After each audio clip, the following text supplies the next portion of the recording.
Featuring si Maricris Garcia sa newest music video ng La Diva. Tuluyan na nga ba niyang papasukin ang pagpapasexy? Makichika tayo kay Nelson Canlas. Mula nang mabigyan ng pagkakataong umawit ng pambansang awit ang grupong La Diva sa huling laban ni Manny Pacquiao laban kay Miguel Cotto sa Las Vegas, mas lalo na raw nilang pinaghusayan ang kanilang career. Nitong huli, hindi na raw pa-cute ang bagong single nilang Kasiping.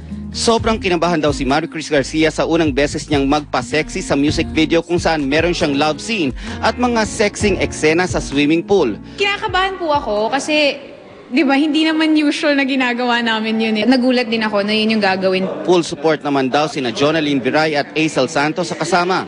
Hindi nga raw nila iniwan si Maricris habang kinukunan ng sexy love scenes. Sabi nila, oh Maricris, sa'yo na itong scene na to. Oh, go. Yung kanta naman itself, syempre medyo it transcends the message, pero yung video kasi alam naman namin will be taken care of, lalo na si Maricris.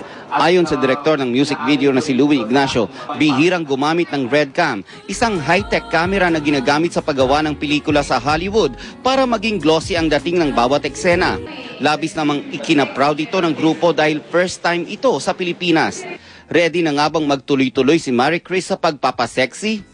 Siyempre, for the sake of the video nga, para sa ikagaganda, siyempre, trabaho lang din. Gagawin ko lang kung ano yung... Nelson Canlas, updated sa Showbiz Happenings. Inaasang dadagsain na naman ang mga amusement park ngayong Kapaskuhan. Kaya naman, ininspeksyon ng mga otoridad ang mga rides para matiyak ang kaligtasan ng ating mga kababayan. Nakatutok si Steve Dailisan. Unang pinuntahan ng BFP ang Enchanted Kingdom sa Santa Rosa, Laguna. Mahigit 20,000 ang dumarayo rito kada araw at inaasahang mas marami pa ngayong Kapaskuhan. Agad dumiretso ang inspection team sa Space Shuttle.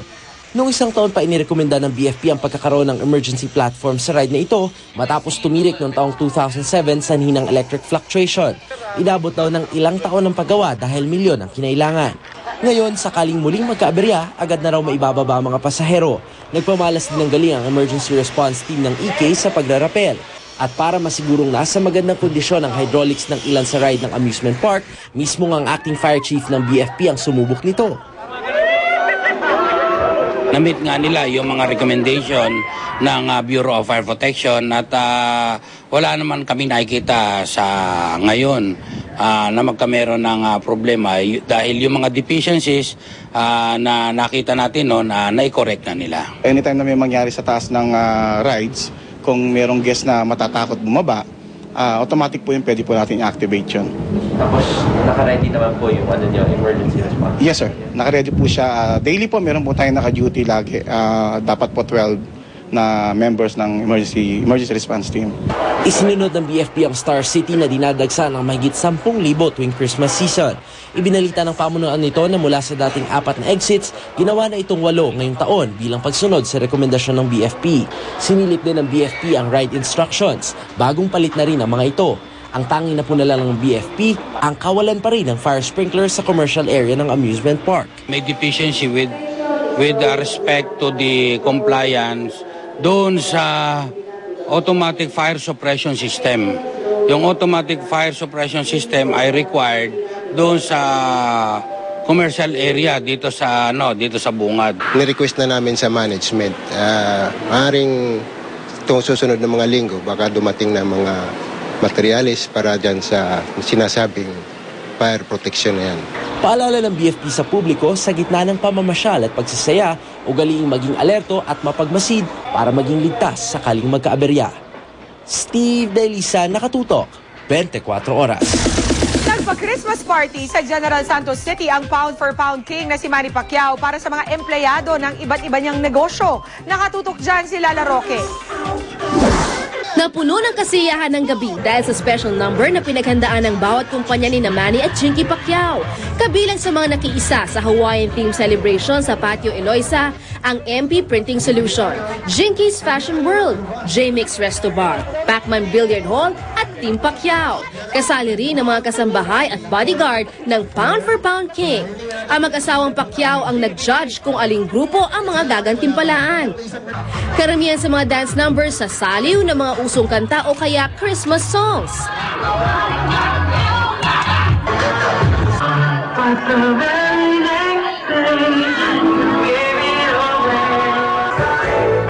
iba naman, 80s music ang inindakan.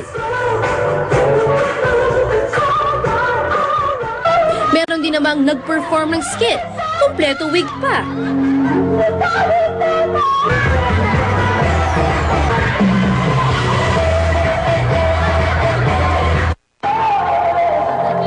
Pero may isang grupo na diaper lang ang saplot. Enjoy na enjoy si Pacquiao sa panonood, lalo na nang may mag-impersonate sa kanya.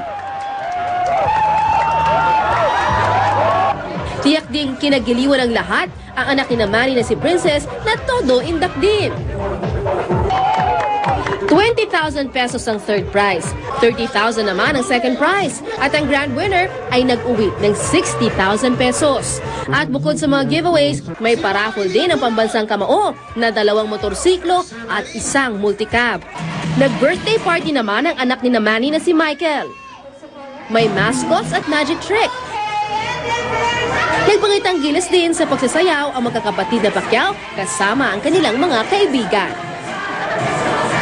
Pinramis ko na dito mag-celebrate sa Jensen para makasama na yung mga cousins niya. Masaya naman kasi yun ang gusto niya. Lala Roque Nakatuto, 24 oras. That's it for Chika Minute. I'll see you again tomorrow. Ako po si Pia Guanyo. Mel, Mike? Salamat, Pia. At yan po mga balita ang aming tinutukan. Sa nakalipas na 24 oras, maraming salamat sa inyong pagtitiwala. 10 araw na lamang.